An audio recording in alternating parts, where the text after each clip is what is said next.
Assalamualaikum warahmatullahi wabarakatuh. Saya Lailaty Nazula, penyuluh agama Islam KUA Pelantungan. Kali ini saya akan membicarakan tentang psikologi keluarga yang menjadi bagian dari bimbingan perkawinan. Kenapa psikologi keluarga ini penting untuk dibahas dalam bimbingan perkawinan?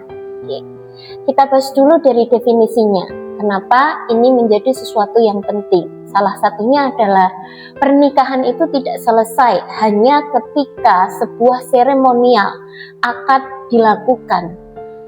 Pernikahan menyatukan tidak hanya dua individu, tetapi juga dua karakter, dua kebiasaan yang awalnya berbeda menjadi satu.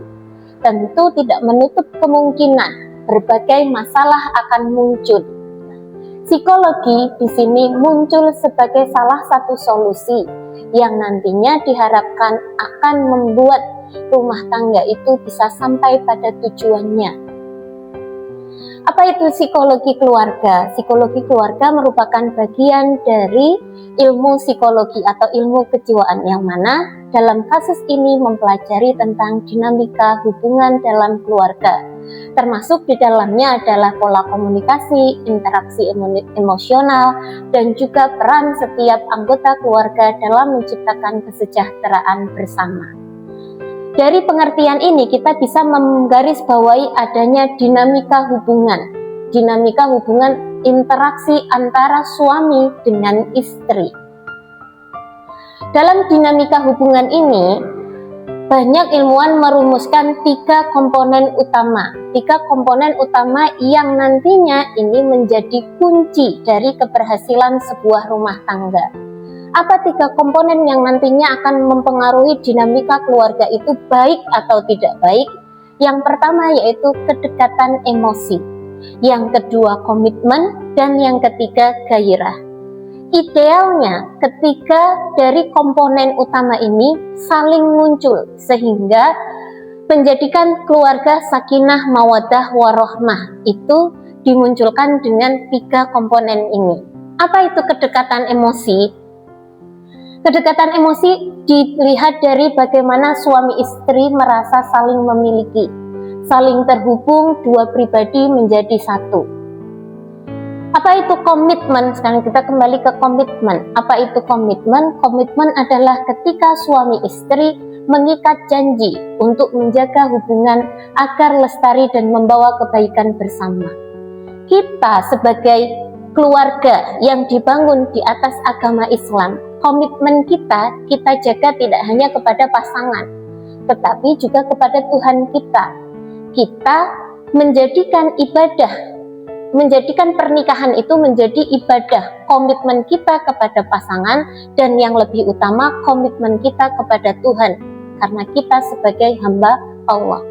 Ini komitmen ini yang akan menjadikan nantinya rumah tangga kita ketika rasa komitmen kita ada kalanya mengalami penurunan dengan pasangan kita bisa kembali kepada Allah yang maha kekal.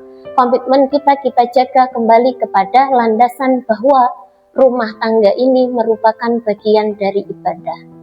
Yang selanjutnya adalah gairah.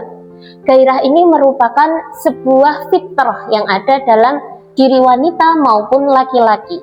Dalam rumah tangga kita harus menjaga bagaimana fitrah ini, gairah ini bisa mewarnai keluarga itu menjadi keluarga yang menyenangkan. Karena kita tidak bisa memungkiri bahwa kehidupan kita itu kita membutuhkan hal-hal yang menyenangkan.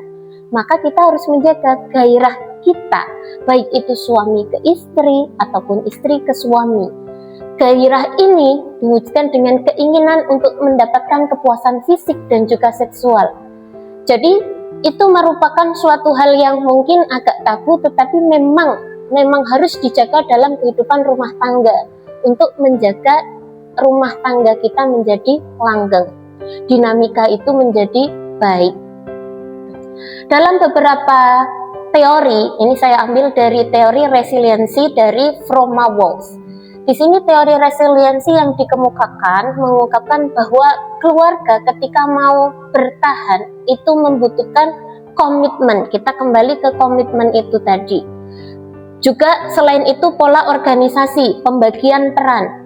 Kapan istri harus berperan menjadi memenuhi keperluan domestik, yang mana ini bisa jadi berputar balik ketika sang istri sakit. Ini yang harus dipahami oleh setiap anggota keluarga, bahwa kebutuhan domestik itu tidak hanya menjadi tanggung jawab istri, tetapi itu menjadi tanggung jawab setiap orang yang ada dalam rumah tangga tersebut. Resiliensi di sini juga mencakup tentang beradaptasi. Kita dalam rumah tangga nanti Bapak Ibu akan menemukan karakter yang baru yang sebelumnya tidak ditemukan di keluarga Bapak Ibu yang sebelumnya. Keluarga kita punya kebiasaan, punya karakter sendiri. Begitu juga dengan keluarga suami, punya karakter sendiri. Ketika keduanya ini digabungkan, maka tidak menutup kemungkinan kita membutuhkan yang namanya adaptasi. Nah, untuk itu kita perlu dengan adanya kedekatan emosional. Di sini saya mengambil sebuah teori dari Barbara Hafiz. Barbara Hafiz mengungkapkan di sini ada teori ritual and story. Dari teori ini, di sini ritual and story itu mengungkapkan bahwa untuk membangun kedekatan emosi dan juga kedekatan emosional itu perlu bagi pasangan suami istri menciptakan ritual. Ritualnya bisa berbentuk apa saja, misalkan ketika kita makan bersama, itu dijadikan menjadi sebuah kegiatan harian yang memang harus kita lakukan sebagai bentuk nantinya di situ kita berkomunikasi saling terbuka antara suami dengan istri, istri dengan suami, karena komunikasi itu menjadi bagian yang paling utama. Jadi ritual ini tidak perlu sesuatu hal yang harus jalan-jalan keluar atau kemana, tetapi ini bisa dilakukan hanya dengan sarapan pagi bersama atau mengobrol sejenak sebelum tidur. Ini akan sangat memberikan dampak pada kedekatan emosional baik suami ataupun istri. Dan juga mengembangkan mimpi bersama. Suami istri itu selain juga ritual, ada juga story yang harus dibangun dalam sebuah keluarga itu. Jadi suami dan istri itu baiknya melakukan komunikasi, visi misi kedepannya itu akan seperti apa, sehingga hari-hari yang dijalani itu memiliki tujuan. Akan sangat berbeda ketika kita menjalani sesuatu tanpa adanya tujuan dengan menjalani sesuatu dengan tujuan tertentu. Tentu ini akan memberikan semangat, motivasi, juga akan lebih mudah ketika kita menghadapi tantangan-tantangan yang ada dalam kehidupan kita. Tantangan itu akan menjadi sesuatu yang kecil ketika kita punya tujuan yang besar. Maka perlu bagi kita untuk menentukan tujuan rumah tangga kita, tujuan rumah tangga dari suami istri kedepannya akan seperti apa. Itu harus dirumuskan untuk juga memberikan kedekatan emosional itu tadi. Dari ini ritual dan juga mimpi ini akan menjadi sumber kekuatan dari rumah tangga. Kembali kepada 3 komponen dari dinamika hubungan, baik itu kedekatan emosi, komitmen, dan gairah. Ketika misalkan kita menghilangkan salah satu komponennya, kita hilangkan dulu dari kedekatan emosinya, hanya ada komitmen dan gairah, maka kebahagiaan dari suami istri itu akan berkurang. Di sini tidak ada keinginan untuk membahagiakan pasangan, hanya untuk memenuhi gairah dan juga komitmen yang ada. Bagaimana kalau kedekatan emosi itu ada, tapi komitmennya hilang, gairahnya ada? Nah, disitulah muncul beberapa kasus-kasus perselingkuhan. Itu terjadi karena tidak adanya komitmen. Sekarang bagaimana ketika 2 itu ada, tetapi gairahnya tidak ada? Maka rumah tangga itu tidak akan menjadi sesuatu hal yang berwarna, karena kita sebagai makhluk hidup itu secara fitrah itu membutuhkan itu, mau diakui atau tidak. Jadi 3 komponen ini menjadi hal yang utama untuk memperbaiki dinamika dalam keluarga.